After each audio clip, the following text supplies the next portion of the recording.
നബി സല്ലല്ലാഹു അലൈഹി വസല്ലമ തങ്ങൾ അവിടുത്തെ ജീവിതത്തിൽ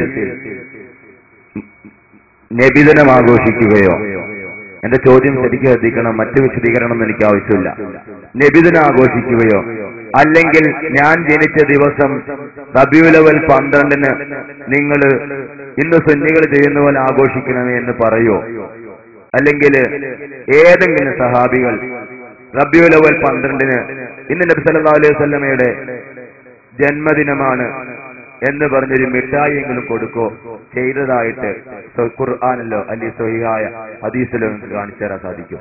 അതായത് ഇയാൾ ചോദിച്ച മാതിരി ഒരു ആയത്ത് ഖുർആനിൽ കിട്ടണം, ഹദീസിൽ കിട്ടണം. ഇന്ന് എന്റെ നബിദിനാണ്, അപ്പൊ ഒരു മിഠായിങ്ങളെ കൊടുത്തോളി എന്ന് പറയുന്ന ഒരു ആയത്ത് കിട്ടണം, അല്ലെങ്കിൽ അങ്ങനെ പറഞ്ഞ ഒരു ഹദീസ് കിട്ടണം. നമ്മൾ ഈ കരുതിയ മാതിരിയുള്ള ആയത്ത് ഖുർആനിൽ ഉണ്ടാവില്ല, നമ്മൾ കരുതിയ മാതിരിയുള്ള ഹദീസും ഖുർആനിൽ ഉണ്ടാവില്ല.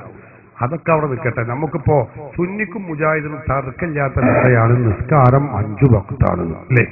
അത് ഏതൊക്കെ 5 വഖ്ത്ത് നമുക്കറിയാം. സുബ്ഹ്, ളുഹർ, അതുപോലെ ഇശാ, അസർ, മഗ്രിബ്, ഇശാ, 5 ഈ 5 പേരെങ്കിലും അള്ളാന്റെ ഖുർആനിൽ ഒന്ന് പറഞ്ഞിട്ടുണ്ടോ? ബാക്കി അവിടെ കട്ടെ. ഈ 5 നിസ്കാരം അതിൽ ആർക്കും തർക്കമില്ല, ചേകന്നൂരിനല്ലാത്ത ആർക്കും തർക്കമില്ല, മൂപ്പരാണെങ്കിൽ കാണാനുമില്ല. അപ്പൊ അത് പോട്ടെ. ഈ 5 നിസ്കാരാണ് മുസ്ലിങ്ങൾക്കുള്ളത് എന്ന് എല്ലാവർക്കും അറിയാം. ഈ 5 നിസ്കാരത്തിന്റെ പേരെങ്കിലും അള്ളാന്റെ ഖുർആനിൽ കാണിക്കാൻ കഴിയും? ഇല്ലല്ലോ. അപ്പൊ ഞാൻ ചോദിക്കുകയാണ്, ഇങ്ങനെ ഒരു ആയത്ത് ഖുർആനിൽ നിന്ന് കാണിക്കാൻ കഴിയാത്തത് കൊണ്ട് ഞാൻ മുജാഹിദ് പ്രസ്ഥാനത്തിൽ നിന്ന് രാജിവെക്കുന്നു എന്ന് പറഞ്ഞാൽ അതിന്റെ പേരിൽ മുജാഹിദ് പ്രസ്ഥാനത്തിൽ നിന്ന് പോകേണ്ടതുണ്ടോ? അതിന്റെ പേരിൽ സുന്നിന്ന് രാജിവെക്കേണ്ടതുണ്ടോ? അപ്പൊ നമ്മൾ കരുതിയ മാതിരി ഒരു ആയത്ത് ഉണ്ടാവൂല ഖുർആനിൽ. ഖുർആനിൽ ഉള്ള ആയത്തിൽ നമുക്ക് വേണ്ട വിഷയങ്ങളിൽ തെളിവുണ്ടോ ഇല്ലേ? വിഷയത്തിന്റെ മർമ്മം അതാണ്. ഈ ചെയ്യുന്ന കർമ്മത്തിന് തെളിവുണ്ടോ ഇല്ലേ? ആ ഖുർആനിലുണ്ടോ, ഹദീസിലുണ്ടോ, പ്രമാണങ്ങളിൽ സ്വഹാബത്ത് എഴുതിയിട്ടുണ്ടോ? പ്രസക്തമായ ചോദ്യമാണ്. ഞാനിങ്ങനെ കരുതിയിട്ട് ഇങ്ങനെ ഒരു ആയത്ത് ഖുർആനിൽ നിന്ന് കാണിച്ചാണ് എന്ന് പറയണമെങ്കിൽ അത് മുജാഹിദ് ഓഫീസിൽ നിന്ന് ഇങ്ങനെ ഉണ്ടാക്കി അച്ചടിച്ച് വിടേണ്ടി വരും. അത് അള്ളാന്റെ ഖുർആനിൽ അത് കാണിക്കാൻ കഴിഞ്ഞോളണം എന്നില്ല. ഞാൻ പറഞ്ഞതിന്റെ അർത്ഥം നമ്മൾ പറയുന്ന വിഷയങ്ങൾക്ക് ഖുർആനിൽ തെളിവില്ല എന്ന് ദുർവ്യാഖ്യാനിക്കേണ്ടതില്ല, തെളിവുണ്ട്. പക്ഷെ നിങ്ങൾ ചോദിക്കുന്നത് പോലുള്ള ഒരു തെളിവ് ഖുർആനിൽ ഉണ്ടായിക്കൊള്ളണമെന്നില്ല. എന്ന് എന്റെ ജന്മദിനമാണ്, അതുകൊണ്ട് ഇന്നത്തെ ദിവസം ഒരു മിഠായികളെല്ലാവരും വിതരണം ചെയ്തോളൂ, കഴിച്ചോളൂ എന്ന് പറയുന്ന ഒരായത്തും എന്ന് പറയുന്ന ഹദീസൊന്നും ഖുർആനിൽ ഉണ്ടാവൂല. അത് ഉണ്ടായില്ല എന്നതുകൊണ്ട് വിഷയത്തിന് തെളിവില്ലാതെയാവുകയും ഇല്ല. 5 വഖ്ത് നിസ്കാരത്തിന്റെ പേര് ഖുർആനിൽ പറഞ്ഞിട്ടില്ല എന്നതുകൊണ്ട് നിസ്കാരമില്ല എന്ന് ആരും പറയില്ലല്ലോ. 5 വഖ്ത് നിസ്കാരമില്ല, ളുഹറല്ല, അസറല്ല, മഗ്രിബി അല്ല എന്ന് ആരും പറയില്ല. കാരണം അതൊക്കെ തെളിവുകൾ ഉണ്ടാവുക എന്നതാണ് വിഷയത്തിന്റെ മർമ്മം. അതുകൊണ്ട് ചോദ്യത്തിന് ഞാൻ മറുപടി പറയുന്നു.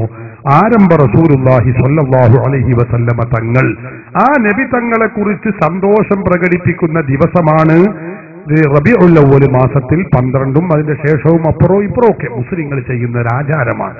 ഇതിന് തെളിവുണ്ടോ? ഇത് ചെയ്യാമോ? അത് അനുവദനീയമാണോ? അള്ളാഹുവിന്റെ ഖുർആൻ സൂറത്ത് യൂനിസിലൂടെ നമ്മെ പഠിപ്പിച്ചത് കാണാം. എന്താ? ഖുൽ ബിഫദ്ലില്ലാഹി വബിറഹ്മതിഹി ഫബിദാലിക ഫല്യഫറഹു. ഖുർആൻ പറയുന്നു, പറയൂ നബിയെ, അള്ളാഹുവിന്റെ ഫദ്ൽ കൊണ്ടും റഹ്മത്ത് കൊണ്ടുമാണത്. ഖുൽ, പറയൂ നിങ്ങൾ, ഖുൽ ബിഫദ്ലില്ലാഹി വബിറഹ്മതിഹി, അള്ളാഹുവിന്റെ ഫദ്ൽ കൊണ്ടും വബിറഹ്മതിഹി, അള്ളാഹുവിന്റെ റഹ്മത്ത് കൊണ്ടും, ഫബിദാലിക ഫല്യഫറഹു, അതുകൊണ്ട് അവർ സന്തോഷം പ്രകടിപ്പിക്കട്ടെ. ഖുർആൻ പഠിപ്പിക്കുകയാണ്. അള്ളാഹുവിന്റെ ഫദ്ല്, റഹ്മത്ത് എന്നത് കൊണ്ട് എന്താണ് വിവക്ഷിക്കുന്നത്? മുഫസ്സിറുകൾ പറഞ്ഞു, അബ്ദുല്ലാഹി ഇബ്നു അബ്ബാസ് എന്ന് പറയുന്ന സഹാബികളുടെ ഹെഡായ ഖുർആൻ വ്യാഖ്യാതാക്കളുടെ ഹെഡായ അബ്ദുല്ലാഹി ഇബ്നു അബ്ബാസ് റളിയല്ലാഹു അൻഹു പറയുന്നു, വറഹ്മത്തുഹു എന്ന് പറഞ്ഞാൽ അത് ഹുവ മുഹമ്മദുൻ സ്വല്ലല്ലാഹു അലൈഹി വസല്ലം, മുഹമ്മദ് നബി തങ്ങളാണ്. ഖുർആൻ തന്നെ പറഞ്ഞത് വമാ അർസൽനാക ഇല്ലാ റഹ്മത്തൻ ലിൽ ആലമീൻ എന്നാണ്. അല്ലാഹുവിന്റെ റഹ്മത്താകുന്നു മുഹമ്മദ് നബി. അതുകൊണ്ട് തന്നെ ആ റഹ്മത്താകുന്ന മുഹമ്മദ് നബിയെ കൊണ്ട് നിങ്ങൾ സന്തോഷിച്ചോളൂ, സന്തോഷം പ്രകടിപ്പിച്ചോളൂ എന്നാണ് ഈ ആയത്തിന്റെ ഉദ്ദേശ്യമെന്ന് മുഫസ്സിറുകൾ പഠിപ്പിക്കുന്നു. ഇബ്നു അബ്ബാസ് റളിയല്ലാഹു അൻഹു പറയുന്നു, തഫ്സീർ ദുർറുൽ മൻസൂർ രേഖപ്പെടുത്തി വെക്കുന്നു, തഫ്സീർ റൂഹുൽ മാനിയിൽ രേഖപ്പെടുത്തി വെക്കുന്നു, മറ്റു പല തഫ്സീറുകളിലും നമുക്കിത് കാണാൻ കഴിയുന്നു. അതുകൊണ്ട് വിശുദ്ധ ഖുർആനിൽ അള്ളാഹുവിന്റെ റസൂലാകുന്ന റഹ്മത്ത് കൊണ്ട് സന്തോഷം പ്രകടിപ്പിക്കണമെന്ന് ഖുർആൻ പഠിപ്പിക്കുന്നു. ആ സന്തോഷം പ്രകടിപ്പിക്കുന്നതിൽ പെട്ടതാണ് റബീഉൽ അവ്വൽ 12 സന്തോഷിപ്പിക്കുന്നതും അതുപോലെ 11 13 എപ്പോഴായാലും ആ സന്തോഷ പ്രകടനത്തിന്റെ ഭാഗമാണ്. വിശ്വാസികൾ നിരന്തരം അത് ചെയ്തുകൊണ്ടിരിക്കുകയും ചെയ്യുന്നു. ഒന്ന്.